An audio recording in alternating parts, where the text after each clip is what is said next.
tous. Donc, Bourdieu aujourd'hui, Bourdieu et la domination, tel est le titre.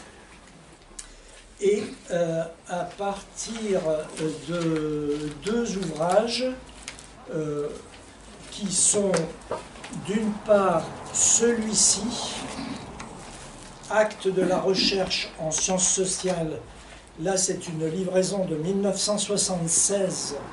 C'est la 7e livraison de la revue, qui avait été créée l'année avant, en 1975. Et dans cette livraison, on trouve un très long dossier intitulé « La production de l'idéologie dominante ». La production de l'idéologie dominante. Et nous allons vous présenter une analyse des grands moments et des grandes analyses de Bourdieu dans ce dossier. Bourdieu et Boltanski, qui étaient co-auteurs de ce dossier. Cet ouvrage a été réédité en 2008 aux éditions Démopolis, mais il a été réédité sous la forme d'un livre. Et alors que là, vous avez le document premier, le document originel de 1976. Et c'est rigolo d'ailleurs de voir comment c'est mis en page. Les textes ne sont pas justifiés à droite. Le secrétariat de l'association, de la revue, utilisait des machines à écrire de l'époque qui ne justifiaient pas à droite. Et, enfin bref, c'était l'artisanat le plus total pour la réalisation de cette revue. Elle est là, ceux d'entre vous qui voudraient la feuilleter pourront le faire. Donc 1976 est réédité en 2008, et puis cette année, en 2022, Luc Boltanski, qui est donc le co-auteur de ça, eh bien, il a publié un truc qu'on pourrait appeler pèlerinage vers la production de l'idéologie dominante de 1976, un truc très intéressant, très sympa. Il a intitulé ça « Rendre la réalité inacceptable » et il explique en long, en large et en travers comment ça se passait à l'époque. C'est passionnant. Et donc, je vais bien sûr utiliser ces deux ouvrages-là. On va dire qu'aujourd'hui, avec la production de ça, l'édition de ça, et bien aujourd'hui, quand on étudie la production de l'idéologie dominante, il faut utiliser ces deux-là, évidemment. Et puisque c'est la séquence bibliographie, donc j'indique que les actes de la recherche en sciences sociales existent toujours, quoique pas sous le même titre qu'avant, mais ils existent toujours, et la revue s'appelle Savoir Agir. Savoir-agir.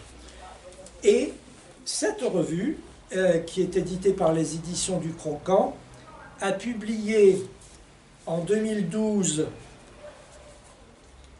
Comment les dominants dominent, et en 2013 Les dominations. Voilà. Je ne les ai pas utilisés, je vous le dis tout de suite, je ne les ai pas utilisés, je n'ai pas voulu sortir de mon sujet la production de l'idéologie dominante, enfin, il faut savoir que ça existe. Et La Pensée, revue du rationalisme moderne, a publié en janvier-mars 2022 Le pouvoir discret de la bourgeoisie. Discret. Ah bon, j'avais pas remarqué. Tapageur, oui. Voilà. Quand Bourdieu publie ce dossier, je l'ai déjà dit, il le publie dans une revue qui en est à son 7e numéro. C'est donc une revue toute récente. C'est lui qui l'a créé. Et pourquoi il l'a créé? Ben parce que, avec le recul, ça paraît fou, mais parce que quand il n'avait pas de revue à lui, Bourdieu, eh bien, il faut quand même que vous sachiez que les comités de lecture des revues universitaires lui imposaient des procédures humiliantes pour publier ses papiers. Et donc, et c'est ce que raconte Boltanski. Donc il a fini par se dire, ça suffit, je veux ma propre revue, et puis voilà, c'est comme ça que ça s'est fait. En 1975, il a déjà publié pas mal de choses. Humiliant, dans quel sens? Eh bien, il devait, par exemple, justifier sa problématique, son protocole de recherche, défendre les concepts qu'il utilisait dans ses questionnaires. Et évidemment, il tombait toujours sur des camarades, non pas de classe, mais d'université, qui le taquinaient. Par exemple, habitus, domination, etc., qui sont des concepts bourdiens centraux, eh bien, les universitaires qui faisaient partie des comités de lecture le taquinaient là-dessus et pouvaient retoquer les publications de Bourdieu parce qu'ils considéraient que les concepts n'étaient pas établis.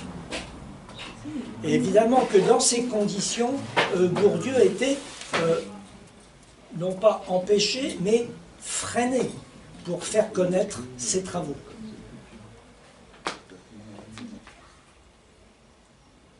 Donc, 1976, je précise aussi, de même que je l'ai fait d'ailleurs pour Gramsci, que ce soir, je ne vais pas faire une présentation méthodique et complète des travaux de Bourdieu. Mon sujet, c'est la production de l'idéologie dominante et le dossier de 1976. L'œuvre de Bourdieu, elle est tellement foisonnante, riche, que là, c'est pas possible. Ça ne peut pas se faire en quelques heures. Mon plan, après quelques propos d'introduction, ce sera de vous présenter l'un des grands moments de ce dossier sur la production de l'idéologie dominante, qui s'intitule, que Bourdieu a intitulé l'encyclopédie des idées reçues.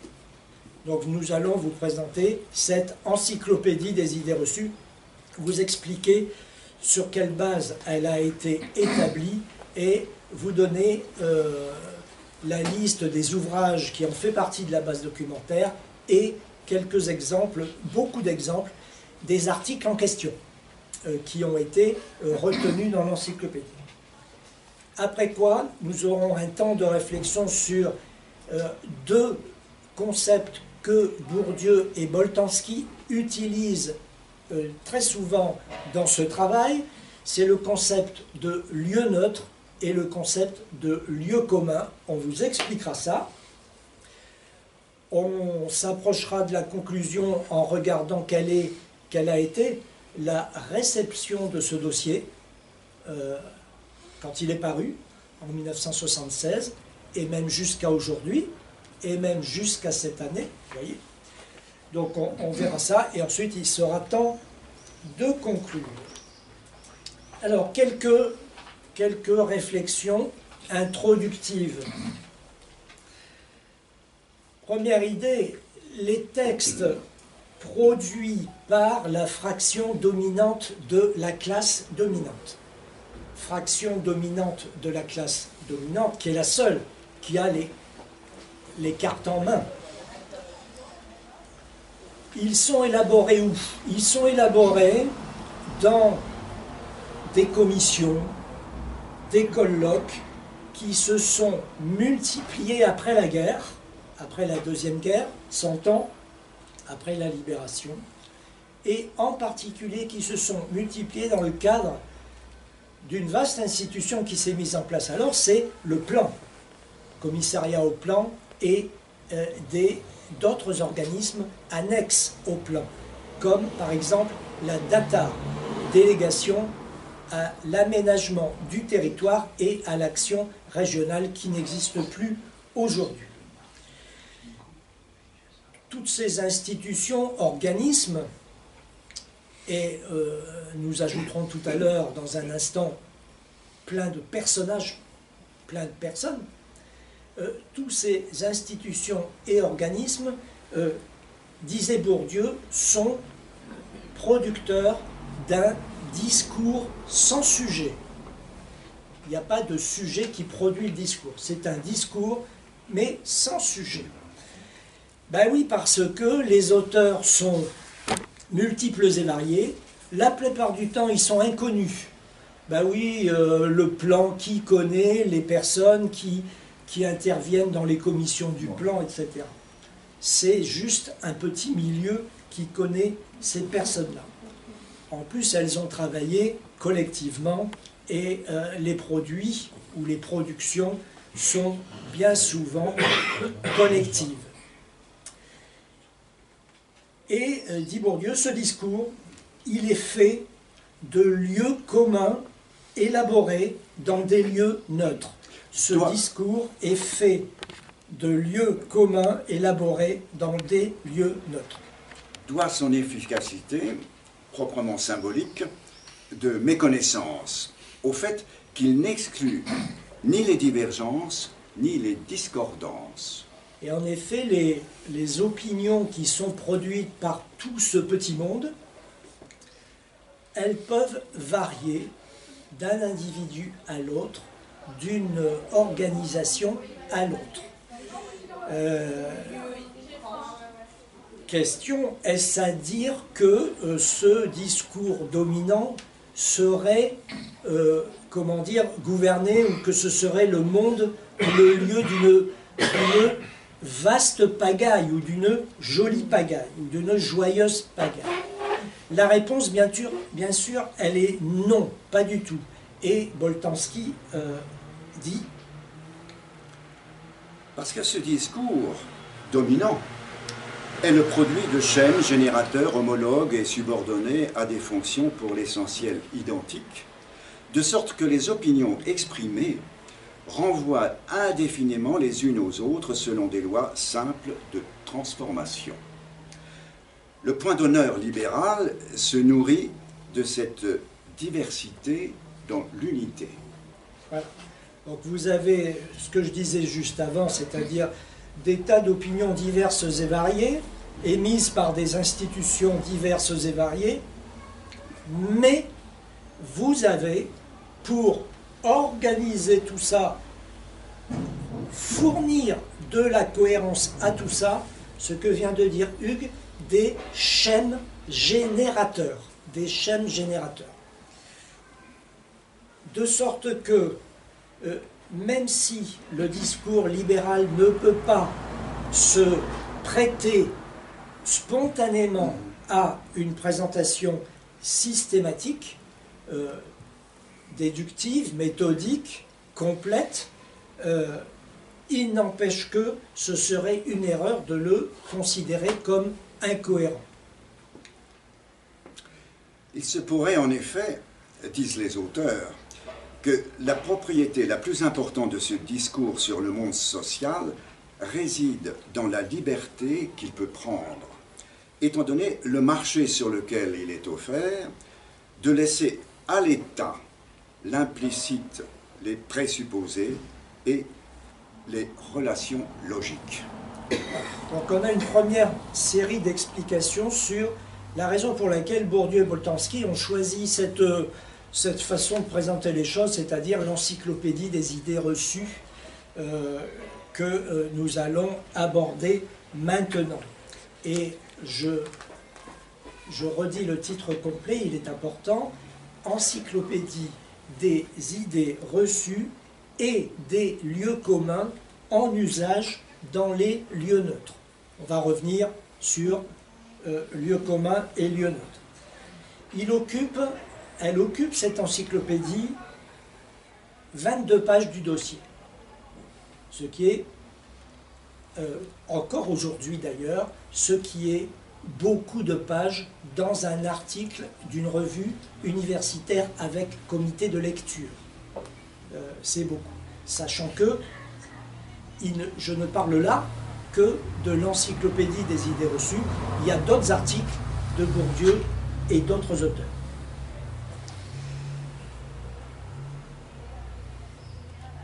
Alors, au demeurant, dans une logique de pouvoir et d'action, tout ce qui sent l'intellectuel à l'époque, et encore aujourd'hui, peut-être même plus encore aujourd'hui, est impertinent, pertinent ou non pertinent. Et la question n'est pas d'emporter la conviction, mais d'orienter une action et de maintenir la cohésion des exécutants en renforçant, par la réaffirmation rituelle, la croyance du groupe dans la nécessité et la légitimité de son action. Donc en fait, quel est le but? Quel est le but de l'action? Eh bien, c'est de convertir tout le monde. Convertir tout le monde, c'est que les convertis parlent à des convertis. On convertit tout le monde, les convertis parlent à des convertis, ils prêchent à des convertis. Que nul ne se soucie des preuves. On a prêché, on a convaincu, nul ne se soucie des preuves, ni non plus de ce qu'on pourrait appeler, de ce que Bourdieu appelle la totalisation et le contrôle logique, c'est-à-dire quelque part faire un tableau qui établit que le total colonne et le total ligne est cohérent, si vous voulez. Là, je prends une image arithmétique. Non, on n'est pas là-dedans. Les convertis, les croyants évoluent dans un entre-soi où règne le « ce qui va sans dire », cela va sans dire, on est converti, on est croyant, cela va sans dire, et où chacun garde pour soi ce qui surtout ne peut pas se dire. Le premier qui dit la vérité, il sera exécuté. Donc, les textes à l'origine de ce discours dominant, ils sont élaborés, ça a déjà été un petit peu dit, dans des cercles à l'intersection du champ intellectuel et de celui du pouvoir. On va rentrer dans le détail de tout ça incessamment. À l'époque, les personnages de ce milieu distinguent les dirigeants éclairés et les intellectuels éclairants. Les dirigeants éclairés, alors, des exemples. On va citer des exemples, on va beaucoup citer de noms. Si je vous dis François Dalle, qui connaît François Dalle? C'était le PDG de L'Oréal dans ces années-là. C'était un idéologue patenté de l'époque, 1918-2005. Si je vous dis Louis Armand, peut-être que vous connaissez parce qu'il a eu des fonctions publiques. Il a été président de la SNCF, d'Euratom, des houillères du bassin de Lorraine et de l'AFNOR, 1905-1971. Alors là, je vais vous donner deux noms, ça c'est sûr que vous les connaissez, que vous ne les connaissez que trop presque. C'est VGE, Valéry Giscard d'Estaing, et Poniatowski, Michel Poniatowski, ministre de l'Intérieur de VGE. Et alors, dans les intellectuels éclairants de l'époque, je crois qu'on peut n'en citer qu'un seul, Il y en a beaucoup, bien sûr, mais il y en a un qui domine de la tête et des épaules tous les autres, c'est Jean Fourastier. Jean Fourastier. On va y revenir.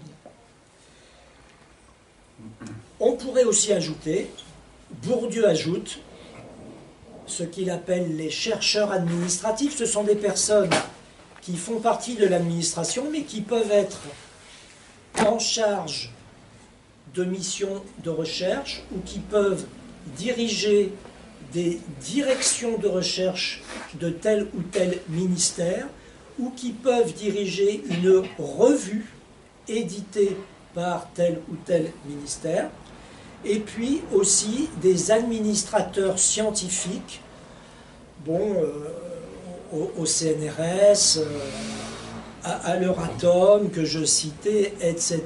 Bien entendu, on trouve des administrateurs scientifiques. Il n'y a pas que ces organismes, il y en a beaucoup d'autres créés après la Deuxième Guerre. Et toutes ces personnes, toutes ces catégories de personnes, bien sûr, elles se doivent évidemment d'utiliser le langage de la domination. Ce langage, disent les auteurs, incombe comme une propriété de fonction à ceux qui occupent certaines positions de pouvoir et qui ont fréquenté les écoles où il est systématiquement enseigné. Voilà. Donc quelques réflexions introductives sur notre sujet. Et c'est maintenant que nous allons passer à la présentation de l'encyclopédie des idées reçues. Donc, regardez le clin d'œil de Bourdieu et de son équipe pour présenter cette encyclopédie. Où est-ce que c'est ? La première page. Vous voyez, la première page, c'est un rappel de l'encyclopédie du XVIIIe, bien sûr, de Diderot et d'Alembert. On se fait plaisir, hein. Il avait une quarantaine d'années déjà, Bourdieu, hein, en 76, mais il était bien sûr coquin et sans doute aussi tout son entourage. Alors, Bourdieu et Boltanski vont d'abord s'expliquer sur le corpus des œuvres qui ont été retenues pour établir l'encyclopédie des idées reçues. Alors, ils disent qu'on y trouve des maîtres à penser, des précurseurs dans tel ou tel domaine, dans telle ou telle discipline universitaire, qui sont souvent d'ailleurs en même temps, bien sûr, des professionnels de la production culturelle, c'est-à-dire des gens qui produisent des livres, pas mal, quelquefois tous les 2 ans, 3 ans, 4 ans, beaucoup de livres. En deuxième lieu, ils ont retenu des productions collectives, typiquement des productions du commissariat au plan, ou des productions de groupes qui avaient été missionnés sur un sujet par le ministère de l'Industrie, de ceci, de cela, ou par le gouvernement, et qui avaient publié un rapport. Toutes ces personnes qui se sont réunies avec ces différents groupes, à un moment donné, tu as dit, ils ont un langage commun, parce qu'ils sont issus de certaines écoles, mais il y a des choses qu'ils ne peuvent pas dire, pourtant qu'ils pensent. Quel exemple? Qu'est-ce que, par exemple, un de ses membres pourrait penser, mais n'ose pas le dire? Ah, ça, c'est une question à 500 €. Mais je vais tenter une réponse. Je te dis honnêtement, je ne sais pas trop, si tu veux. Eux, ils sont en train de produire l'idéologie dominante. Savoir ce qu'ils ont repéré comme vérité à ne pas dire, ce n'est pas évident. Ils se sont bien gardés dans aucun de leurs livres de le dire, tu comprends?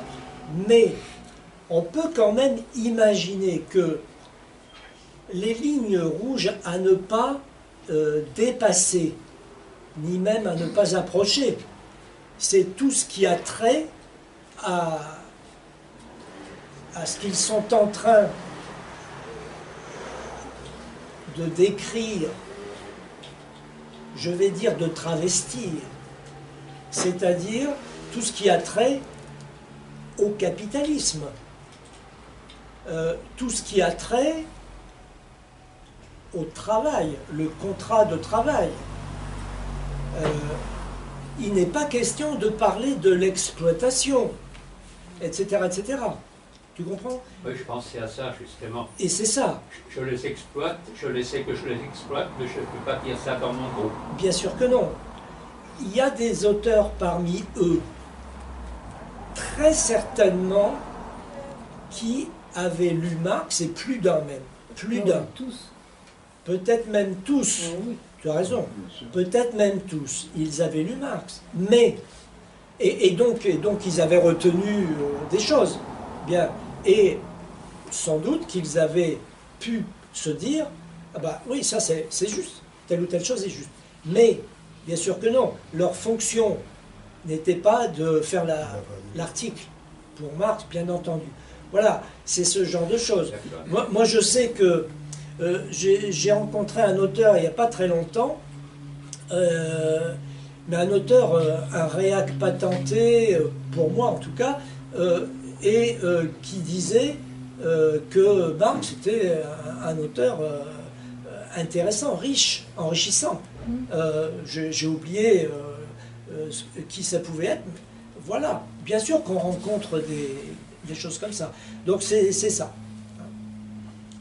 Donc l'encyclopédie des idées reçues, le type de personnage que l'on y rencontre,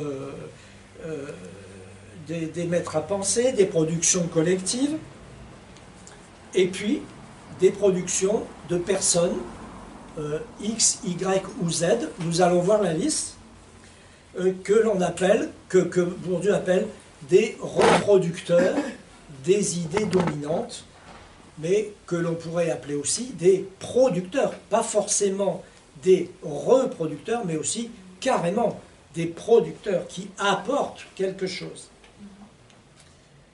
Et tout ce beau monde, bien entendu, issu des grandes écoles. Comment est établi le corpus? Il y a 35 livres. On va vous donner la liste intégrale. Comment est établi le corpus?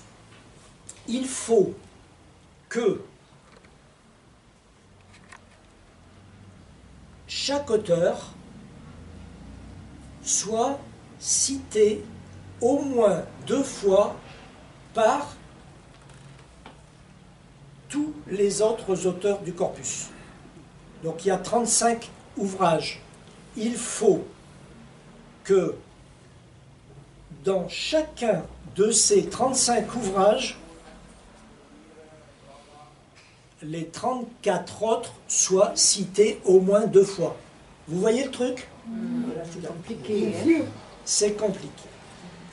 Et pourquoi Bourdieu procède ainsi? C'est pour mettre en œuvre un groupe d'ouvrages de production compact sur le plan intellectuel.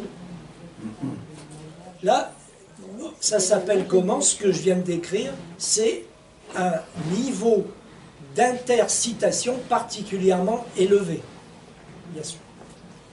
Alors, et tous sont des familiers des réunions, des débats, des colloques qui animent la vie intellectuelle de l'époque. Ça signifie que ceux qui figurent dans le dictionnaire appartiennent à un groupe réel, relativement conscient de lui-même, comme en témoigne l'interconnaissance, base de cooptation et l'intercitation. Les 35 ouvrages, on voudrait vous proposer, à chaque fois que nous allons citer un ouvrage, on aimerait que vous leviez le doigt si vous le connaissez. Non, non pas si vous l'avez lu, si vous le connaissez vaguement. Hein. J'en ai entendu parler. Si vous en avez entendu parler. Ah, Louis Armand et Michel Drancourt, plaidoyer pour l'avenir, Calman Lévy, 61. Pierre Bauchet, la planification française, seuil 1973. François Bloch 1. François Bloch-Léné, pour une réforme de l'entreprise, seuil 63. 3 doigts. Club Jean Moulin, pardon. Club Jean Moulin, l'État et le citoyen, en 61. 1. Jean Michel... Moulin, ça n'a rien à voir avec Jean Moulin. Non, non, non. Michel Crozier, la société bloquée, seuil 70. Là, il y a une bonne demi-douzaine dedans. François Dalle, Jean Bouline Cabalé, l'entreprise du futur, Calman et Lévy. Jacques Delors, changé, stock, 75. Là, presque une dizaine. Économie et société humaine, de Noël, 72. Là, c'est pas un titre, c'est pas le nom d'une personne, c'est le titre d'une revue. ENA, épreuves et statistiques des concours de 66, imprimerie nationale 67, 0. Oui, non, moi je connais, je la connais. Et c'est difficile à se procurer. Oui, à l'imprimerie nationale. Ouais. Alors, toujours l'ENA, épreuves et statistiques des concours de 69. Imprimerie nationale, 70. Jean Fourastier et André Laleuf, Révolution à l'Ouest, PUF 57. Ah. Jean Fourastier encore. La grande métamorphose du XXe siècle, PUF 62. Ouais, c'est connu aussi. Jean Fourastier, le grand espoir du XXe siècle. Ouais. Voilà. C'est Gallimard 63. Jean Fourastier encore. Jean-Paul Courthéou, la planification économique de la France, en 63. Jean Fourastier, ce sera la dernière référence, mais vous voyez quand même le nombre de références. Vous avez entendu le critère posé, et vous voyez le nombre de références. Essai de morale prospective chez De Noël en 66. Là, il y en a pas. Valéry Giscard d'Estaing, les problèmes monétaires internationaux. Ouverture économique en 65. Valéry Giscard d'Estaing encore, la préface au livre de Alain Griotret, des barricades ou des réformes. Fayard 68. VGE encore, humaniser la croissance. Preuve 10, deuxième trimestre 72. Non, ça c'est moins connu. Alain Grioteret, des barricades ou des réformes. Vous avez vu que VGE a fait la préface tout à l'heure. Chez Fayard en 68. Non, Grioteret non. Claude Gruson, Renaissance du plan, seuil 71. Gruson a eu été directeur de l'INSEE. Philippe Diribarne, la politique du bonheur, seuil 73. Ouais. Diribarne, oui. Stanley Hoffman et Ali, à la recherche de la France, seuil 63. Ah, il y en a un. Stanley Hoffman encore, politique des sciences sociales, publié par l'OCDE en 75. Non. La France dans la compétition économique, PUF 69. Le libéralisme sorti de secours ou sorti de secours du socialisme, troisième semaine de la pensée libérale, édition étape 71. René Lenoir, les exclus, en 74, chez Seuil. Voilà. On peut le connaître parce qu'il a été à l'association ATD Carmonde. Pierre Massé, Le plan ou l'anti-hasard, Gallimard en 65. Un peu plus connu. Alors, Michel Poniatowski, Les choix de l'espoir, chez Grasset en 70. Bon, on connaît, oui, bien sûr qu'on connaît, mais je crois que c'est ça. Je crois que je ne vous fais pas honte si je vous dis que vous ne lisiez pas ça.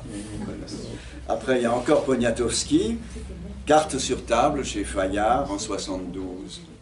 Même chose, sans doute. Et encore Poniatowski, Conduire le changement, Fayard en 75. Quel changement? Même remarque que pour Jean Fourastier, vous voyez que Poniatowski est cité 3 fois, et c'est ça qui signe son statut d'idéologue de premier rang. Quel avenir pour l'Europe, chez Publicis en 68. Non. Réflexion pour 1985 à la documentation française. Ça peut être plus connu parce que c'est publié dans un lieu neutre, soi-disant, la documentation française, en 1964. Jean Saint-Géour, Vive la société de consommation, chez Hachette en 71. Non, ça ne dit rien à personne. Jean-Jacques Servan-Schreiber et Michel Albert, Ciel et Terre, Manifeste radical, chez De Noël en 70. Voilà. Et toi? Non. Non, ça c'était le défi américain. Ah oui. Et ensuite, en dernier, Lionel Stoléru, L'impératif industriel en 69.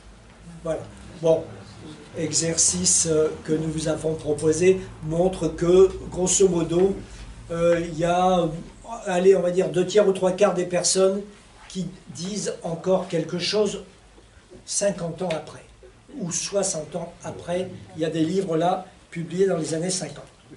Alors, Boltanski dit aujourd'hui c'est là, dit aujourd'hui de cette liste qu'elle compte des personnalités de gauche comme de droite, en tout cas considérées comme telles à l'époque. Ce n'est donc pas l'appartenance partisane qui les lie. Mais l'acharnement convaincu avec lequel elles entendent démontrer la nécessité d'en finir avec la société paysanne. Leurs positions sont indissociablement nationalistes et modernistes. Elles sont représentatives, dit aussi Boltanski, d'une idéologie de transition, avec une prise en compte assez forte et valorisante de tout ce qui a été mis en place après la guerre, en particulier le plan, dont je parle beaucoup, et en même temps, une petite musique sur la fin des idéologies, entendre le marxisme, fin des idéologies, entendre le marxisme, une autre petite musique sur la disparition prochaine des classes sociales. Nous allons vous proposer des articles de l'encyclopédie là-dessus. Et aussi une petite musique sur la fin de l'histoire, carrément. Et avant même que paraisse le fameux livre sur la fin de l'histoire. Et là, on va dire que les idéologues de l'époque ne se doutent pas que quelques dizaines d'années après, eh bien, ce genre d'idée va réellement dominer le débat intellectuel. Alors nous en venons aux articles de l'encyclopédie des idées reçues. J'ouvre le feu. Accélération. Le monde à rythme de plus en plus accéléré dans lequel nous entrons. Crozier. Autorité. L'autorité ne peut se créer et se maintenir que par la cooptation par des hommes qui l'ont déjà exercée. Dalle, chef, élite, intelligence, hiérarchie. Bloqué. Que la société française soit une société bloquée, tout le monde désormais l'admet, même si ce n'est que du bout des lèvres. Crozier. Centralisation. L'étouffante centralisation napoléonienne. Crozier. Changement. Les grandes tâches qui sollicitent la pensée libérale, c'est de chercher comment doser le changement et la continuité. Claude Armel, journaliste de Libération. Classe, avec un S. Il est frappant de voir la société s'orienter vers une structure sans classe. Poniatowski. Ah oui, bien sûr. Ne riez pas bêtement. Claire. Claire. Le gros des universitaires demeurant presque partout des porteurs d'archaïsme. Jean Saint-Jour. Communisme. Le socialisme, dans son acceptation habituelle du terme, mieux vaudrait dire collectivisme ou communisme, est négation du temps. Aspiration à l'immuable, nostalgie de ces sociétés primitives qui se perpétuaient pareilles à elles-mêmes à travers les millénaires, et où le lent progrès des idées et des formes faisait songer à l'immobilité des dieux. Armel, Libération. Complexité. Le gouvernement d'un pays a revêtu en 30 ans une complexité qui n'existait pas auparavant. Son efficacité exige la connaissance technique de problèmes, de rouages, de méthodes des services administratifs que ménage seul un long apprentissage. Poniatowski. Concurrence. La concurrence internationale doit entraîner une concentration industrielle croissante. Copie de l'ENA, 66. Croissance. Une société en état de croissance est une société penchée en avant. Réflexion pour 1985. Don. Il naît des hommes, il naît des femmes, il naît des filles uniques et des familles de 10 enfants. Il naît des enfants doués pour l'étude et d'autres doués pour les travaux manuels. Valéry Giscard d'Estaing, Économie et Société, 427. Élite. Il est évident que le monde évolue grâce à ces élites. Toute évolution est faite par un petit nombre de gens particulièrement doués. Poniatowski. Fatal. Comment arrivons-nous à dialoguer avec des interlocuteurs qui semblent pas connaître le b.a.-ba de l'alphabet économique? Je le répète, nos sociétés sont désormais des organisations précises où on ne peut pas raisonner ou raisonner la marge. Et ces marges justement parce que ces sociétés sont complexes et évoluées, sont extrêmement étroites. Griottret, 51. Idéologie. Les idéologies que chérissent nombre de nos contemporains, marxisme, socialisme, capitalisme, libéralisme, etc., tous ces ismes directement issus du XIXe siècle, eh bien, ces idéologies, elles sont dépassées par la civilisation qui s'élabore sous nos yeux. Poniatowski. Intelligence. Valéry Giscard d'Estaing. Intelligence de VGE. VGE, oui. Ce sont des hommes très différents, mais qui tous ont été sensibles à la séduction de Valéry Giscard d'Estaing et qui ont été conquis par son intelligence hors du commun. Poniatowski, conduite du changement. Mai 1968, un article sur mai 1968 qui n'est pas loin, nous sommes en 76. Si l'on se contentait de répondre à l'événement de mai par une action portant sur la périphérie, c'est-à-dire soit par la magie des mots, soit par le rétablissement du courant hiérarchique antérieur, la France se prêtera peut-être, mais elle conservera son doute.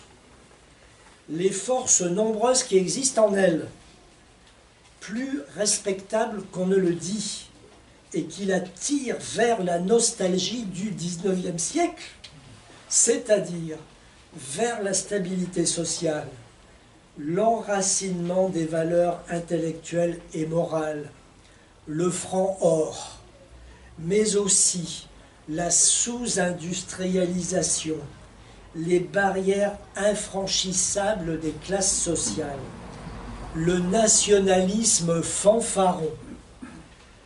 Ces forces assureront pour un temps l'équilibre et la croûte du volcan se solidifiera, jusqu'à ce qu'éclate, un jour, quelque part, imprévisible et certaine, une nouvelle poussée de lave. L'événement de mai doit être traité en son centre et non dans sa périphérie. Mobilité. VGE. VGE. Vous reconnaissez là quand même l'homme d'État. Hein? Bon. Il y a Que aussi, le volcan s'allume. alors, il y a aussi la mobilité. Il s'agit désormais de viser un but mobile. Le changement de mentalité correspond au passage du tir au pipe ou au tir au pigeon. Armand. Ah, mutation. Demain, la mutation sera si rapide et continue que l'individu, malgré ses facultés d'adaptation et sa bonne volonté, ne pourra être qu'un frein au mouvement. Poniatowski. Ouvert. Les élites françaises vont de ce fait porter une grave responsabilité dans les années à venir. De leur choix conscient, et peut-être davantage encore de leur comportement inconscient, va dépendre l'orientation décisive de la société française vers l'ouverture ou vers le blocage et la régression. Crozier. Moi, j'ai un peu du mal à faire le lien entre le titre, c'est-à-dire idées reçues, et certains termes qui font partie de la liste. Vas-y. Exemple, croissance. Pour moi, la croissance, c'est quelque chose qu'on peut observer. Ça n'a rien à voir pour moi avec une idée reçue. Ou un autre terme, intelligence. Mais l'intelligence d'un être humain, c'est quelque chose qui se développe, qu'on peut favoriser. Pourquoi est-ce que ça est rangé dans les idées reçues? Ah, merci pour cette question. Croissance. On va mettre de côté tout de suite un débat ou une polémique, hein, un grand débat, croissance-décroissance. Hein, on le laisse de côté tout de suite, c'est pas là-dedans que je rentre. Hein, je rentre pas là-dedans. Le débat existe, hein, bien sûr, il existe. Je rentre pas là-dedans. Mais dans la société dans laquelle nous sommes,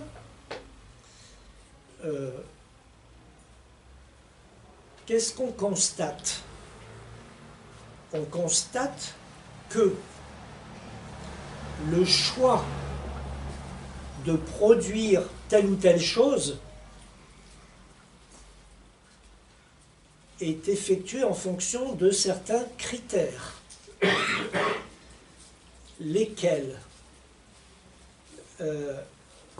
C'est le critère. Rapporté. le critère de la rentabilité, de la profitabilité. Bien. Je ne vais pas rentrer là-dedans, je ne vais pas analyser ces notions-là. Mais, qu'est-ce que je vais faire observer? C'est pour dire quoi? C'est pour dire que si on recherche la profitabilité, la rentabilité, on est presque inéluctablement entraîné vers une production élevée pour obtenir une productivité meilleure. Voilà. Et j'ajouterais même vers une production sans cesse plus importante, illimitée. Et pourquoi ça? Je reviens à ce que j'ai dit au départ, c'est parce qu'on recherche la profitabilité, et j'ajoute à court terme, bien entendu, à court terme. On n'est pas dans une profitabilité à long terme ou à très long terme qui, à ce moment-là, tend à confiner vers le bien social, le bien commun, si on est dans de la profitabilité à 50 ans. Hein? On confine vers le bien social. On n'est pas là-dedans, on est dans la profitabilité espèce tenante et trébuchante à court et moyen terme. Bien. Eh bien, il faut faire de cette idée une idée reçue. Il ne s'agit pas qu'il y ait des couillons dans la société qui commencent à mettre en cause cette histoire-là. Comme ceux du club de Rome. Eh bien, par exemple, on ne rigole pas avec cette idée reçue.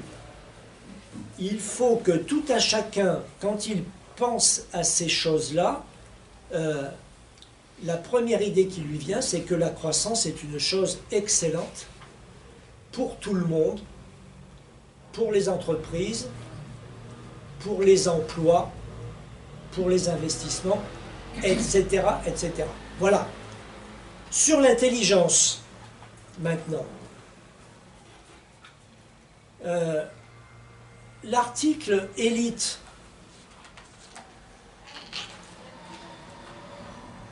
il est évident que le monde évolue grâce à ces élites. Toute évolution est faite par un petit nombre de gens. Comment ça se termine? Particulièrement doués. Donc ça implique une conception de l'intelligence où il y a des gens particulièrement doués et d'autres qui sont particulièrement abrutis, stupides, bon, limités, voilà, et qui sont voués aux tâches inférieures, et puis voilà, voilà. Et d'autres, évidemment, qui sont faits pour les études, faits pour les emplois élevés. Regardez comment notre ami Poniatowski parle de l'intelligence de VGE. C'est un truc de fou, ça. Hein? Donc, ça aussi, c'est une idée reçue absolument utile dans le système global des idées dominantes. C'est ça aussi que ça me permet de dire, c'est que cette idéologie dominante, c'est un système d'idées articulées qui s'entretiennent les unes les autres, qui s'appellent les unes les autres. Tu as très bien répondu à mes interrogations, merci. Excuse-moi, juste une chose, c'est que s'il s'agit d'une idée reçue, donc il faut bien qu'on l'intègre en tant que telle, ça nie complètement la méritocratie par exemple, sur l'intelligence. Si on est doué, c'est néiste, on est né avec une intelligence, donc on n'a pas travaillé pour, donc ça nie toute la progression sociale, professionnelle. Là, toi, tu es au bord d'une idée, comment dire, ça va faire de toi... Je vais te dénoncer. Hein. Je sais, on est dans l'ère du Voilà. Parce voisin que vigilant. la méritocratie, c'est pour qui? Et pour les petits. C'est pour toi, oui. Oui. Ouais, Mais pas pour les grands. bien sûr. Les grands, eux, Mireille me disait tout à l'heure que quand tu es fils de diplômé de Polytechnique, fils ou fille, hein, de diplômé de Polytechnique, peut-être plutôt fils d'ailleurs. Oui. Plutôt fils que fille. Le fils, oui, c'est un extrait Et pour les nains du aussi. dernier article du Canard enchaîné. Dans le Canard enchaîné de cette semaine.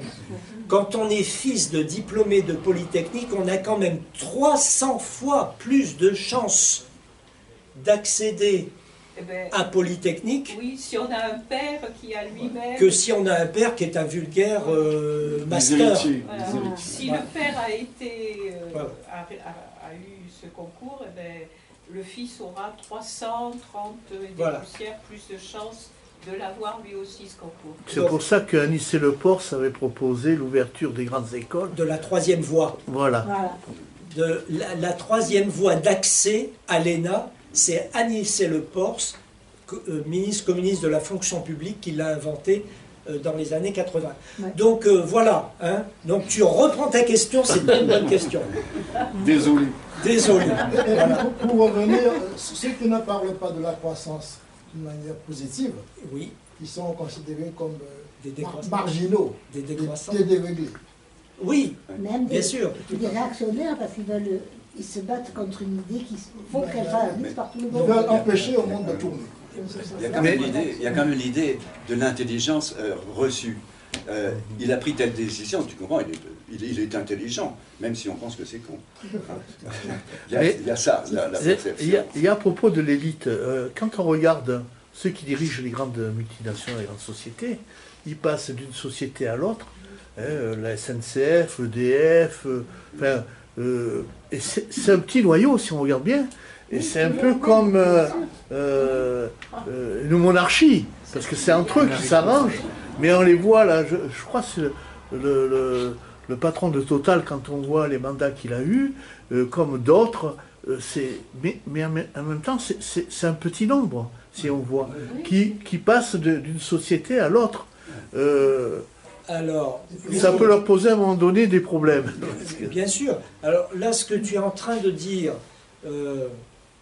on pourrait aussi le dire d'ailleurs, j'élargirais à la question des directeurs de cabinet des ministres.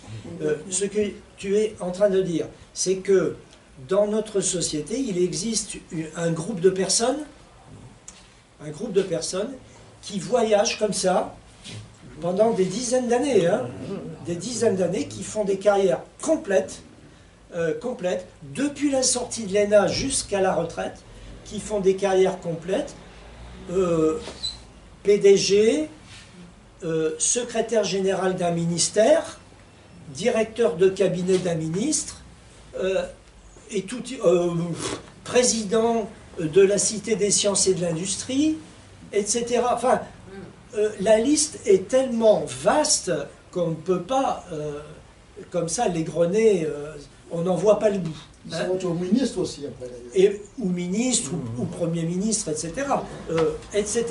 Donc, oui, bien sûr, il existe dans la société un groupe de personnes qui sont les commis du CAC 40. Et oui, et que l'on retrouve un peu partout. Les directeurs de cabinet des ministres. Complément de réponse. Parce que ce sont des choses que j'ai eu à connaître. Un ministre est nommé. Croyez-vous qu'il nomme son directeur de cabinet? Bien sûr que non. Son directeur de cabinet, 9 fois sur 10, lui est dicté, indiqué, imposé par la présidence de la République, incarnée par le secrétaire général de la présidence de la République. Mais ça lui est dicté. Parce que oui, il existe un petit nombre de personnes, on va dire, je sais pas combien, peut-être 50, 100, 150, je n'en sais trop rien, qui voyagent comme ça de ministère en ministère pour être directeur de cabinet. Quels sont les ministres à qui on n'impose pas leur directeur de cabinet? Ce sont des gros calibres comme Bruno Le Maire, sans doute, j'imagine ça comme ça. Quelques gros calibres, mais sinon, c'est comme ça que ça fonctionne. Juste encore un mot. Il y a un ministère qui bouge pas beaucoup, quel que soit le président. Les finances. Bercy. Si vous regardez, c'est toujours les mêmes technocrates qui sont à la tête, et c'est eux qui indiquent au gouvernement. Que ce soit Macron, il a beaucoup plus d'autorité, Hollande, Sarkozy, etc., ils subissaient le pouvoir de Bercy qui est considérable. C'est pas comme aux États-Unis quand le président est nouvellement élu, on vire tout le monde et on reprend d'autres gens. Et là, on voit que Bercy, parce que si vous regardez tous les noms, c'est toujours les mêmes depuis plusieurs présidences. Il ne bouge pas. C'est vrai.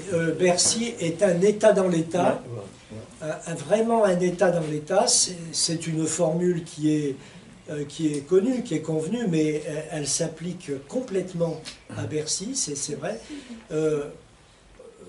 Moi, je me souviens avoir vu des inspecteurs généraux faire des inspections, et bon, quand j'étais actif, j'étais convoqué ou je répondais à des convocations pour étudier tel ou tel truc qui ne fonctionnait pas bien à leurs yeux.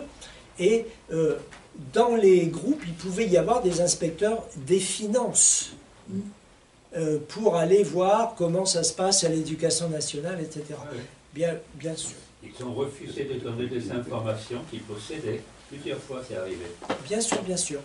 Non, mais Bercy, c'est un univers. Et à quoi ça sert? Et à la bourse, à les pouvoirs. Hein.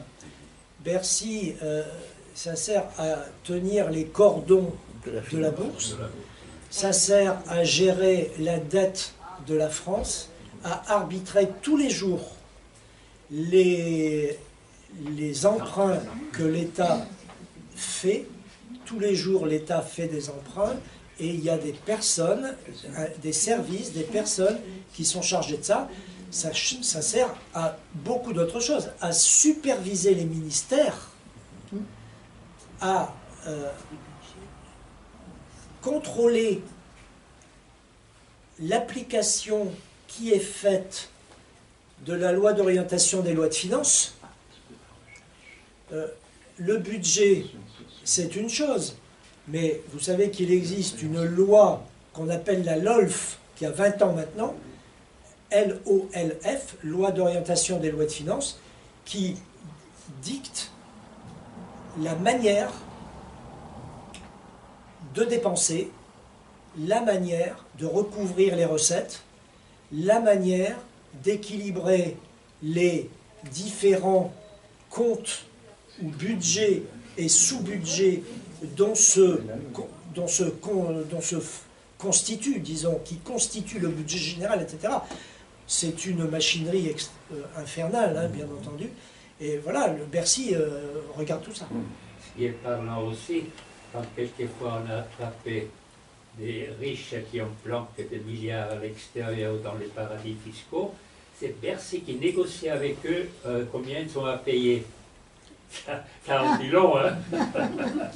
Oui, bien sûr. Plein des cas comme ça. Hein. Mais bien sûr, c'est Bercy qui, négocie les remises d'impôts. Et souvent, ces sommes sont tout à fait acceptables par rapport aux sommes soustraites à l'État. Bien sûr.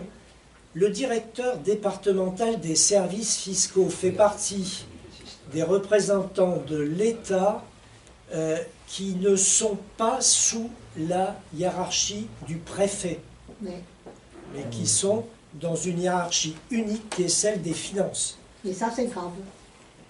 C'est grave, ça dépend de quel point de vue on se place. Moi, je n'étais pas non plus dans la hiérarchie du préfet. Oui, mais c'est quand même pas normal parce que... Mais j'estimais ça totalement normal, moi, en ce qui me concerne. Parce que je n'aurais pas voulu que dans une république comme la nôtre, l'inspecteur d'académie soit dans la hiérarchie du préfet. Je considérais qu'il était bien préférable que je sois dans la hiérarchie du recteur d'académie. C'est pas pareil. Hein. Et tout dépend du ministère concerné et des valeurs que l'on veut défendre. Hein, voilà. Je ne suis pas forcément contre, du moment que si c'est nous qui sommes aux manettes, moi je m'en fous, hein, que le directeur des services fiscaux ne soit pas dans la hiérarchie du préfet, a priori je vais dire je suis d'accord, puisqu'on cherche une cohérence financière globale, nationale, etc. A priori je suis d'accord. Mais si c'est nous qui sommes aux manettes, tout va très bien, Madame la Marquise. Mais si c'est les autres qui sont aux manettes, eh ben, je sais bien que c'est pour faire une politique négative. Allez, on continue. Productivité. On est arrivé à productivité, c'est toi ou c'est moi? C'est toi. C'est moi. Lorsque dans une entreprise quelconque, ou dans l'ensemble d'une nation, le rendement du travail a été mesuré, cette mesure doit permettre la critique de la situation et doit aboutir à porter le rendement au taux enregistré dans les meilleures entreprises ou dans les nations les plus en avance dans la voie de l'efficience. Jean Fourastier. Progrès. On ne dira jamais assez combien il est dangereux de faire grise mine devant le progrès. Ça, c'est Armand. Réaliste. Il est de notre tradition, et aujourd'hui plus que jamais de notre devoir, de rester des réalistes. Être réaliste, c'est savoir mesurer les contraintes. Grillotterie. Technique. La technique est neutre et au-dessus des partis. Il n'y a pas une technique financière socialiste, une technique financière conservatrice. Ça n'existe pas. Poniatowski, conduire le changement. Traditionnel, et ce sera le dernier article, traditionnel, ce problème devient particulièrement urgent pour nous, Français, dans la mesure où notre style d'action et notre mode d'organisation semblent de moins en moins efficaces désormais dans le monde moderne. Quoi que nous en pensions, nous ressentons tous un certain épuisement de notre style traditionnel. Crozier. Et nous allons maintenant... Alors voilà, ça fait beaucoup d'articles que nous vous avons proposés, mais on a pensé que c'était utile de se plonger dans l'ambiance des années 70. Nous passons maintenant à l'explication de tout ça, un certain commencement d'explication. En tout cas, évidemment, il n'y a qu'avec le dossier qu'on peut avoir une vue précise, mais Bourdieu, qu'est-ce qu'il nous propose comme éclairage, comme, disons, clé d'entrée dans tout ça?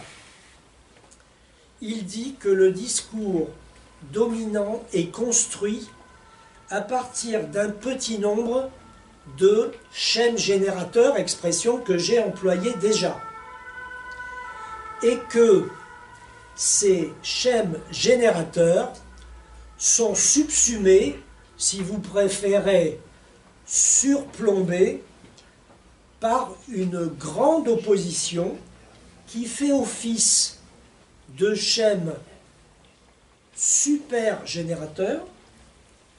C'est laquelle, cette grande opposition? C'est l'opposition entre le passé et l'avenir, qu'on peut aussi décliner en une autre opposition, grande opposition, c'est l'opposition entre le traditionnel et le moderne. Alors, nous allons vous proposer un nouvel exercice, mais sans solliciter votre participation cette fois-ci. Moi, je vais incarner le passé et la tradition, et Hugues va incarner l'avenir et la modernité. Merci. Oui. On est d'accord? Alors, moi qui incarne le passé et la tradition, si je dis fermé, clos, isolé, hermétique, stagnant, lui qui incarne la modernité, qu'est-ce qu'il me répond? Ouvert, croissant, Si moi je dis bloqué, rigide, immobile, sclérosé, sécurité sociale, qu'est-ce qu'il me répond? débloqué, mobile, choc du futur. Si je dis petit, local, terroir, esprit de clocher, provincial, national, nationaliste, Grand, multinational, planétaire, cosmopolite, complexe. si je dis droits acquis, statut, héritage, privilège, malthusianisme, Dynamisme, mobilité, mutation, changement. et si je dis France, Amérique, voilà. Donc, c'est pour vous donner une idée de ce que j'ai dit il y a 3 minutes, à savoir que le système est complexe. C'est un système, il est articulé. Donc vous avez des groupes d'opposition que l'on peut, vous voyez, là on a fait quelques oppositions, mais on peut multiplier. Et puis vous avez, au-dessus de ces groupes d'opposition que nous vous avons proposés, le schème super générateur qui est le passé, l'avenir, ou la tradition, la modernité. C'est comme vous voulez. Donc c'est pour dire quoi? C'est pour dire que l'idéologie dominante, eh bien, c'est un système qu'il est articulé, et c'est ce qui explique que les personnes, les institutions, etc., peuvent émettre des opinions discordantes. Mais du moment qu'elles s'inscrivent toujours dans ces schèmes-là, ou le super-schème. Dans les anciens, il y avait la sécurité sociale. Qu'est-ce qu'il a proposé les modernes? Eh bien lui, il m'a opposé le choc du futur. Le choc du futur. Il m'a opposé débloqué, mobile et choc du futur. Pour la sécurité sociale, par exemple. Eh oui. Oui, non, mais sécurité sociale, c'est un truc particulièrement ringard. Ah oui, et puis c'est un frein considérable. Attention, c'est du communisme, ça. Il faut arrêter là. Hein. Toi aussi, je vais te mettre dans la même catégorie. Qu'est-ce qu'il a fait, que lui, là, hein. Ce qui est rigolo, c'est que 50 ans plus tard, ça n'a pas démasqué. Et alors, c'est ça aussi. Mais juste un truc. Ça n'a pas bougé. Quand on voit l'effort que fait Macron pour réformer la Sécu, les retraites, c'est parce que c'est un budget considérable. Et en fin de compte, tu parlais de l'Amérique, c'est les fonds de pension qui ont besoin de ce pognon pour s'enrichir encore plus. Et c'est pour ça que Macron, il va y avoir des luttes, il va y avoir du mouvement, mais il va essayer d'y aller jusqu'au bout. Parce que ça, c'est son mandat. Bien sûr. Hein? C'est un frein à la croissance. Et vous remarquez une chose, hein, c'est que tout ce champ sémantique, vous le connaissez par cœur. Vous le connaissez par cœur. Il n'a pas bougé d'un iota. On peut ajouter des petites choses que Bourdieu n'a pas repérées, et je crois que c'est normal, c'est la dette. C'est la dette. Il y a des choses comme ça. Peut-être on pourrait ajouter, bien sûr, les immigrés, on pourrait ajouter des choses comme ça, bien entendu, mais quand même, 90% n'a pas bougé d'un iota. Oui, et on comprend mieux, là, on en rajoute sur comment comprendre l'hégémonie dans les cerveaux, quoi. Comme dit monsieur, ça fait 50 ans, ça, et on trouve ça très familier. Hein. Ah oui, ah oui, ah oui. Ah oui. C'est Alors, bon, étonnant, hein. j'avance. Donc, le passé, le passé par définition est dépassé. Voilà, le passé est dépassé. Il est toujours évoqué dans les productions que nous avons citées, dans les ouvrages que nous avons cités, ou bien dans les articles que nous avons cités, il est toujours évoqué négativement comme un frein, comme un facteur de retard, comme quelque chose qu'il faut débloquer. Voilà. Les représentants archétypiques de ce passé dépassé, qui sont-ils? Ce sont les agriculteurs, ils sont particulièrement ringards, et tout de suite derrière les agriculteurs, Les syndicalistes. Les ouvriers. les artisans. Les auteurs précisent que chacune des oppositions fondamentales évoque plus ou moins directement toutes les autres. Et c'est ça qui fait le système, hein. C'est le réseau d'opposition qui fonctionnent les unes entre les autres.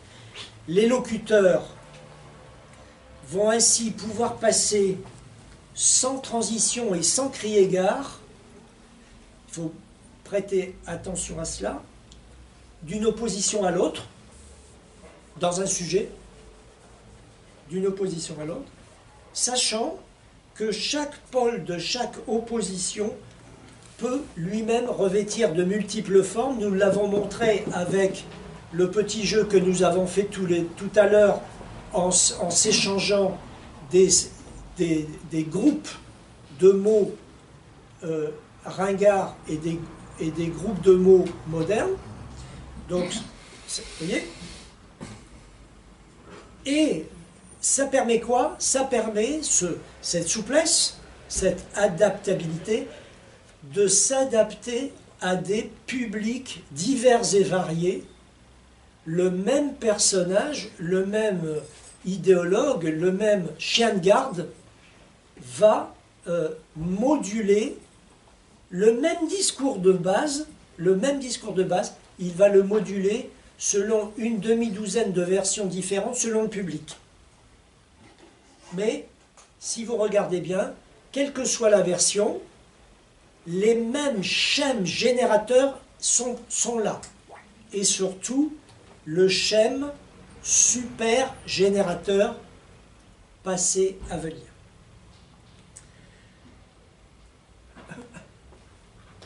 Tu permets une petite Oui, juste une phrase. oui. Une phrase à propos de la sécurité sociale.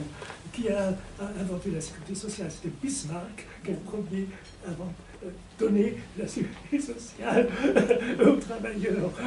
Voilà pour le communisme.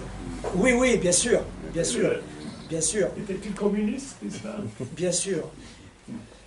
Quand on range les agriculteurs dans les métiers dépassés, il y a un chiffre qui fait froid dans les dos, 529 suicides en une année. Oui, tout à fait, tout à fait. Alors, oui, oui, bien sûr, bien sûr. Il faut comprendre pourquoi Bourdieu dit ça. Et d'abord, c'est pas lui qui le dit, hein, c'est l'idéologie dominante. Attention, c'est pas lui qui le dit, hein, c'est l'idéologie dominante. Pourquoi elle dit ça? Parce que la société, enfin les puissants, s'apprêtent à organiser la glissade de l'agriculture. En 1970, moi je ne sais pas combien il y a d'agriculteurs, mais il y en a peut-être 500 000 ou 1 million de plus qu'aujourd'hui. Hein? Même dans le département. Hein? Il y avait une chambre d'agriculture où il y avait Voilà. énormément d'exploitants agricoles. Exactement. Dans la plaine du Var, il n'y a qu'à voir ce qu'il y a maintenant. Il n'y a plus grand-chose. Voilà. Donc on s'apprête à faire ça. On s'apprête, on a déjà commencé. Dans les années 70, on a déjà commencé. Mais il y a la mécanisation. On a commencé, quand on a commencé à leur donner des subventions, au lieu de donner des prix qui leur permettent de fixer leur vie. Qu'est-ce qu'il avait fait le Front populaire? Il y avait une crise dans l'agriculture à l'époque. Il a fixé des prix mini-bas pour le blé. Ça a été un bonheur pour les paysans. Ça les a sortis de... Bien sûr. Donc, maintenant, on leur donne des primes, des subventions, des trucs comme ça, mais on les tue. Donc on pouvait dire ça dans les années 70. Aujourd'hui, non, parce que aujourd'hui, les agriculteurs qui subsistent, bien que je ne sois pas un spécialiste de ces questions, j'imagine que ce sont des agriculteurs hyper mécanisés. Alors bien sûr, il y a sans doute, quelque part, on pourra toujours m'opposer peut-être des vignerons, des choses, je ne sais pas. Mais disons, dans la plupart des régions, ce sont des agriculteurs hyper mécanisés, sûrement aussi hyper endettés, sans doute, sans doute, et qui, de toute façon, sont peut-être guère plus qu'au-dessus du SMIC. D'ailleurs, je ne crois pas que les agriculteurs fassent fortune, je ne pense pas. Bon, peut-être qu'ils vivent correctement, mais ça ne doit pas être beaucoup plus que ça, on va dire. Hein. Ils vivent peut-être honnêtement, mais pas beaucoup plus. Enfin bref, on ne pourrait plus le dire aujourd'hui, parce qu'aujourd'hui, ils sont des gens à la pointe du progrès, hein, bien entendu. Donc c'est pas pareil que là. Hein. Donc, dans les années 70, en France, dans tous les débats, chaque colonne du tableau est associée à un pays. Donc on vous a dit tout à l'heure, la France et l'Amérique. Et aujourd'hui ce qu'on voit, c'est l'extrapolation réalisée finalement. L'opposition droite-gauche, que devient-elle dans tout ça? Boltanski nous a dit tout à l'heure qu'il y avait des gens de droite et des gens de gauche.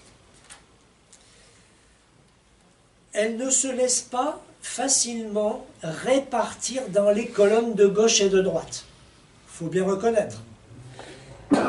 Parce qu'elle est dépassée, en fait, cette opposition droite-gauche, par rapport à cette question de la domination, de l'idéologie dominante, elle est dépassée. Et d'ailleurs, la politique elle-même, elle est dépassée par notre débat. La politique elle-même, finalement, elle n'est pas pertinente dans ce débat-là.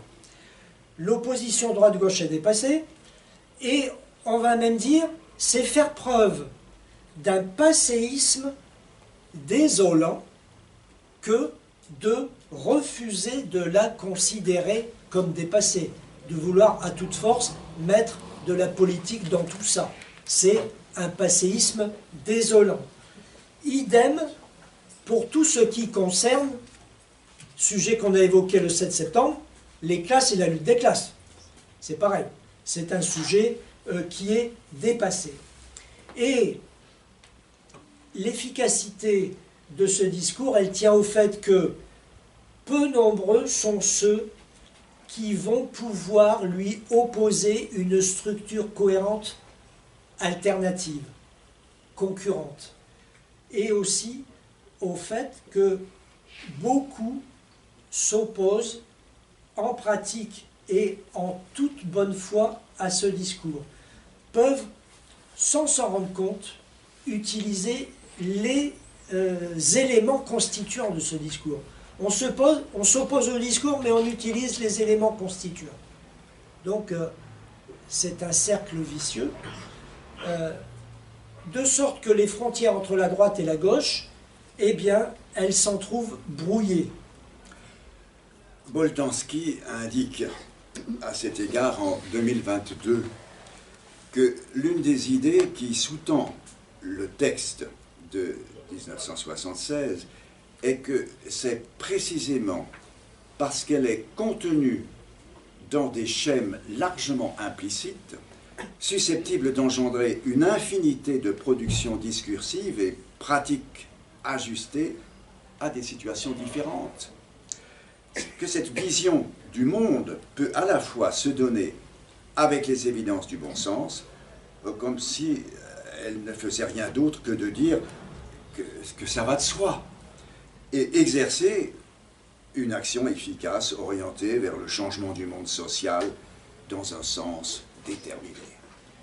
Et ce que fait l'encyclopédie des idées reçues de Bourdieu, qu'est-ce qu'elle fait, à quoi elle sert? Qu'est-ce qu'il a voulu faire Bourdieu?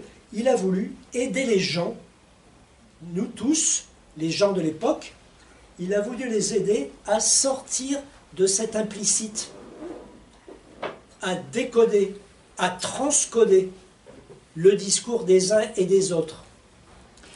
Et c'est ce qu'on pourrait, avec cette encyclopédie, on pourrait s'attaquer au discours d'aujourd'hui, hein, bien évidemment. Le rapprochement, dit encore Boltanski, permet de donner aux manifestations éparses de cette vision du monde une densité suffisamment grande pour rendre perceptibles les schèmes qui l'inspirent et pour ainsi la rendre saillante en la détachant de la rumeur quotidienne. Ce travail, je fais une parenthèse, ce travail nous le poursuivrons, hein. On va y revenir plusieurs fois. Nous le poursuivrons, ce travail de décodage et transcodage du discours ambiant. On y reviendra.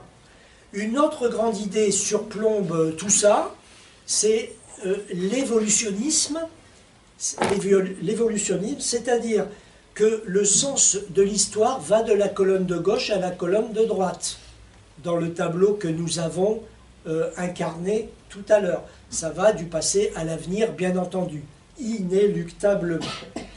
Cette évolution, elle est nécessaire, cela va de soi. Ce qui peut être associé en quoi que ce soit à la colonne de gauche, à ma colonne, est archaïque, et en premier lieu le marxisme, mais aussi le poujadisme, les petites entreprises, le fascisme et le parlementarisme. À l'époque, c'est extrêmement prégnant dans le débat public. Nous sommes à une époque où il faut ne pas avoir peur de l'avenir, où il faut se préparer à affronter les chocs du futur, titre d'un livre de Alvin Toffler. Toutes les fractions de la classe dominante ne se positionnent pas de la même manière, bien entendu, à l'égard de toutes ces perspectives. Vous en avez quand même qui les redoutent, ces perspectives. Ça va être, bien sûr, les fractions déclinantes de la bourgeoisie, celles du capitalisme industriel non mondialisé, ou qui sent qu'il n'est pas éligible à une certaine mondialisation, le capitalisme à base familiale, mais vous avez, à l'inverse, les classes ou fractions de classes qui appellent tout ça de leur vœu et qui appartiennent la plupart du temps au capitalisme financier ou qui sont proches du capitalisme financier. Quelle est la tâche particulière dans ce vaste travail, dans ce vaste maelstrom, la tâche particulière de la fraction dominante de la classe dominante, qui a les manettes? Eh bien, c'est de déterminer les rythmes auxquels les choses vont se faire, c'est de déterminer les modalités de l'évolution à conduire. Le titre de Poniatowski, c'est « Conduire le changement ». Changer, c'est nécessaire, mais il faut changer sans causer d'embarder, sans énerver le pays. Ce sont des expressions qu'on trouve dans les livres en question. Sans énerver le pays. L'histoire longue montre que, l'histoire longue de la France, montre que dans notre pays, la classe dominante a tendance à vivre, souvent sans s'en rendre compte, sur un volcan. Et nous sommes en 1976, 1968, il n'y a que 8 ans. 68, c'est une petite piqûre de rappel. En France, conduire le changement, le fameux livre de Poniatowski, eh bien, c'est une grande affaire. Ça, c'est particulièrement complexe, ça appelle des compétences particulières. Il s'agit, pourquoi? Parce qu'il s'agit de changer pour conserver, bien sûr. Il s'agit que tout change pour que rien ne change. Évidemment, que tout change pour que rien ne change. Et quelle est l'institution qui va avoir à gérer toutes ces tensions, à régler tout ça? c'est le plan et ses organismes satellites. C'est en ce lieu neutre de l'espace politique que va s'opérer la liquidation du passé et la construction de l'avenir. C'est le plan qui va gérer la tension entre le clos et l'ouvert, entre la résistance au changement et la volonté de changement, entre les passéistes et les réalistes. Le plan réalise l'intérêt général par la concertation, la conciliation, le dialogue, entre guillemets, et réconcilie probable et le souhaitable. Donc, vous voyez là le poids des mots, là, hein. Le poids des mots, ce sont des mots d'aujourd'hui, bien entendu. Hein. Tous ces mots sont d'aujourd'hui. Tension, résistance au changement, volonté de changement, passéiste, réaliste, intérêt général, concertation, conciliation, dialogue, probable, souhaitable. Tout ça, c'est des mots d'aujourd'hui. Ils ne veulent rien dire. Ah, Surtout dialogue et concertation. et tout ce que Hugues vient de dire, cela pourra d'autant plus facilement se faire que la croissance sera forte et que la productivité et la compétitivité seront à l'avenant, seront au rendez-vous. Cela permet de donner aux uns sans enlever aux autres. La croissance. Voilà, on va passer le chapitre sur les lieux neutres et les lieux communs. Vous le trouverez dans la trace écrite sans aucun problème. On a amplement bavardé et échangé. C'est ça l'essentiel. Sur la trace écrite, vous aurez cette question-là abordée. Nous allons aussi passer ce qui concerne la réception de la production de l'idéologie dominante que vous trouverez dans la trace écrite. Et nous en venons tout de suite à la conclusion. Une conclusion extrêmement intéressante, extrêmement passionnante. C'est la citation d'un passage de La misère du monde de Bourdieu. La misère du monde, vous connaissez, Bourdieu, 1993. Et voilà ce qu'il dit dans La misère du monde.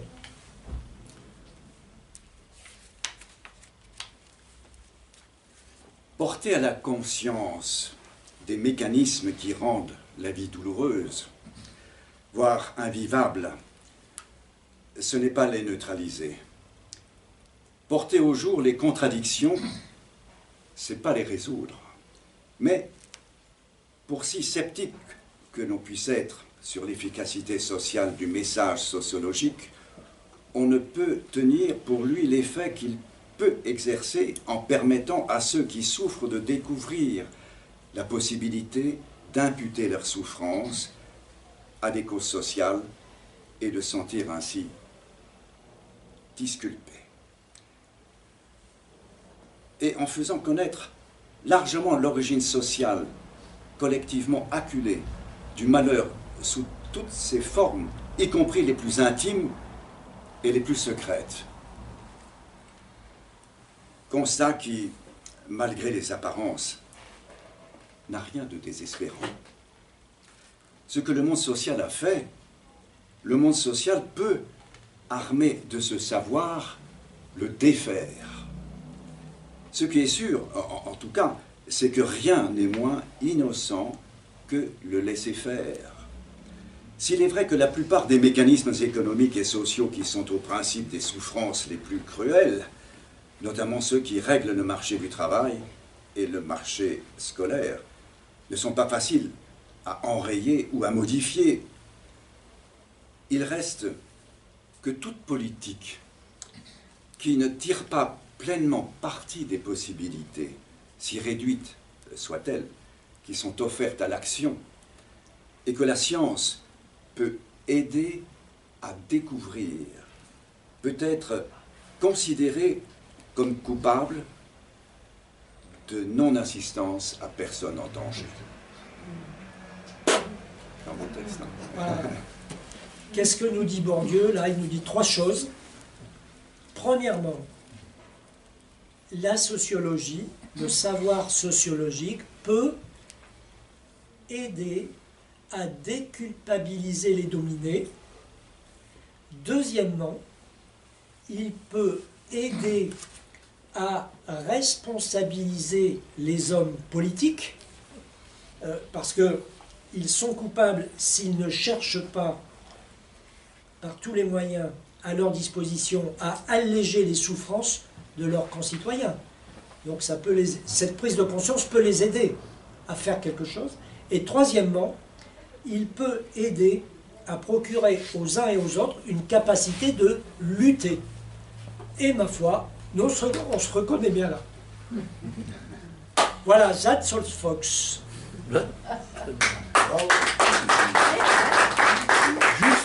Juste de ce que j'ai appris, dans les écoles de management qui mettent en application les décisions de ces élites, ce qui est nouveau, c'est que c'est les futurs cadres, les futurs directeurs, qui avaient des principes autoritaires pour gérer le personnel, etc. Et aujourd'hui, on apprend qu'en 4e, 5e année, il y a des cours de sociologie et des cours de philosophie qui n'existaient pas auparavant. C'est-à-dire que tenez compte de la réflexion des salariés, etc., pour mieux les exploiter. Parce que on le voit, les mesures autoritaires, comme ça se passe en Total, c'est pire. Il y avait, comment je veux dire, un centre de distribution de pétrole, ils n'étaient pas grévistes, le discours du gouvernement, on réquisitionne, les gars ils se mettent en grève. Donc on voit tout ce qui se passe, mais en même temps, cette élite, une partie, elle est consciente, c'est pour cela qu'il y a des modifications dans le comportement. Moi, quand je travaillais en usine, on appelait chef du personnel. Maintenant, c'est directeur des recherches humaines.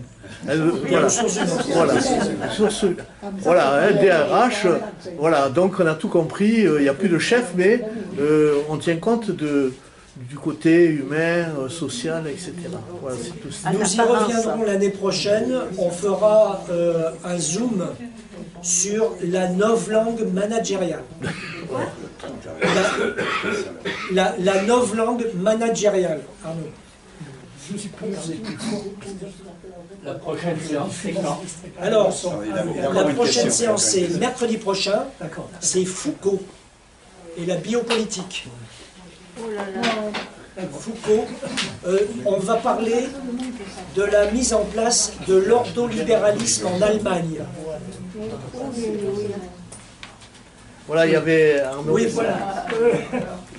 Je vais commencer par une citation de l'interview que Pierre Bourdieu a donnée. C'est des interviews à la télévision avec Antoine Spire. Antoine Spire, même qui est passé à France Culture et qui s'est viré de là, n'est-ce pas, par Laurent Albert, ce soit dit entre parenthèses. Il a dit, si le monde social, si le monde social m'est supportable, c'est parce que je peux m'indigner. Donc, l'indignation, voilà, pour lui, un motif moral, politique de premier ordre. Pourquoi je dis ça? C'est parce qu'évidemment, il y a un problème avec Bourdieu. Bourdieu, malgré toutes les sympathies qu'il a pour les opprimés, pour les victimes, pour les souffrants, pour les victimes de la répression de l'État, du système capitaliste, etc., il n'est pas marxiste. Il n'a jamais été marxiste. Mais évidemment, il a accroché avec le jugement, justement, qu'il a, de la façon dont il a intégré une critique sociale dans une sociologie non marxiste, d'ailleurs, qui a certains aspects été influencés par ce qu'on appelle le marxisme weberien, par Max Weber, évidemment. Alors, voilà, on peut dire presque contre, mais malgré lui, alors il est devenu, après la mort de Jean-Paul Sartre, l'intellectuel, disons, numéro 1 d'une révolte intellectuelle, philosophique, sociologique en France. Alors, une figure d'identification de tous ceux qui militent pour des raisons économiques et morales contre l'injustice du système, c'est-à-dire, voilà, contre ce désordre représenté dans l'ordre capitaliste. Je suis... Et voilà, donc, mais il faudrait dire aussi, parce qu'il a dit critiquer le marxisme. Par exemple, je rappelle, 2000, la revue Actuel Marx a publié un numéro spécial, n'est-ce pas, justement, un article dans lequel vous trouvez un article d'un professeur de l'Université Paris 8, pas moi, je parle de Yves Saint-Omer, donc qui a, justement, dont l'objet était la théorie de la domination de Bourdieu. Oui. Et justement, à propos de son livre sur la domination masculine. Oui, oui. Capacité, mais c'est très important, parce que la popularité chez les féministes, c'est basé sur ce livre. Il faut dire, sur ce livre, la domination masculine, parce qu'on n'attendait pas du tout de Bourdieu, qui enseignait au Collège de France, qui fasse cela. Donc, je partage à 100% tout ce que tu viens de dire.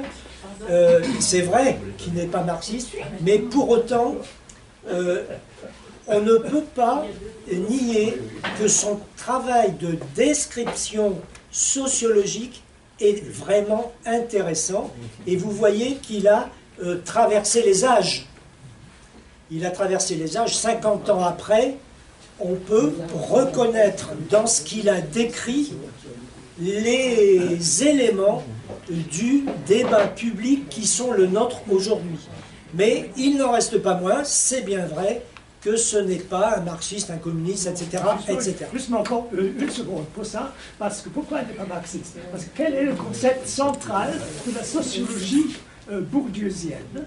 C'est bien sûr, ce n'est pas la théorie de l'émancipation sociale de Marx, ce n'est pas le concept central de sa pensée, de sa sociologie, vous le savez bien, c'est l'habitus. C'est l'habitus, ce n'est pas l'animation, faire d'Inglichung ou de réification, la faire d'Inglichung de Marx ou de Lukács, non, qui sont des concepts marxistes, ça ne l'intéresse pas. Son concept central, le fil rouge, qui relie toutes ces études sociologiques, ces livres, à partir de ces travaux sur la Kabylie, sur l'Algérie, jusqu'à ces derniers ouvrages, c'est ça, c'est ce concept d'habitus. Qu'est-ce que c'est l'habitus? Comment le définit-on? Alors, la définition que donne Bourdieu, alors je me réfère à mon chapitre dans mon livre Utopie, émancipation, praxis, qui est consacré entièrement à Bourdieu, que vous ne connaissez pas parce qu'il n'a pas été traduit en français, mais qui est publié à Berlin en 2013. Alors, il parle de coutume. L'habitus, c'est quelque chose comme la coutume, quelque chose qui se rapporte à notre corps, au physique. C'est une sorte d'incarnation, incarnation individuelle. Et voilà, cette sociologie individuelle, Joseph Weber, ça devient. Voilà, donc c'est la façon dont, disons, le conditionnement des individus, dans leur individualité, dans leur particularités, sont, disons, enveloppés dans un conditionnement, n'est-ce pas? Donc, c'est ça, là, juste le conditionnement qui leur est imposé, n'est-ce pas? Donc, et voilà, donc, et qui est, comme il dit, génératif. C'est-à-dire qu'il s'agit des conditionnements qui ont la tendance, et ça c'est très important, la tendance émanante à la reproduction du conditionnement. Tout ça critique justement la reproduction, par exemple dans le domaine de la famille, la répression familiale, la famille patriarcale, la maltraitance, les violences conjugales, les violences contre les enfants, tout ça. Pourquoi ça se passe? C'est la répétition depuis des années, des siècles, n'est-ce pas, depuis 2000 ans, du même habitus, n'est-ce pas? Donc, voilà, les enfants, voilà, battus de leurs parents, c'est ceux qui voulaient battre leurs enfants, etc., etc. Et rien ne change. Pourquoi? À cause de cette loi de la reproduction et de, comme Bourdieu dit, voilà, parce que nous sommes héritiers, tous héritiers, autre concept clé de sa sociologie critique, de ces traditions, voilà, de ce connaissement, de cet habitus. On arrête là. Merci. Donc, les Amis de la Liberté proposent jeudi, demain. Oui, demain. La couleur du ciel. La couleur du ciel. La couleur du ciel. Voilà. Donc nous, mercredi prochain, Foucault. J'ai déjà parlé de Foucault, mais je vais encore en parler. C'est le même que celui qui était au Sahara, ou c'est un autre?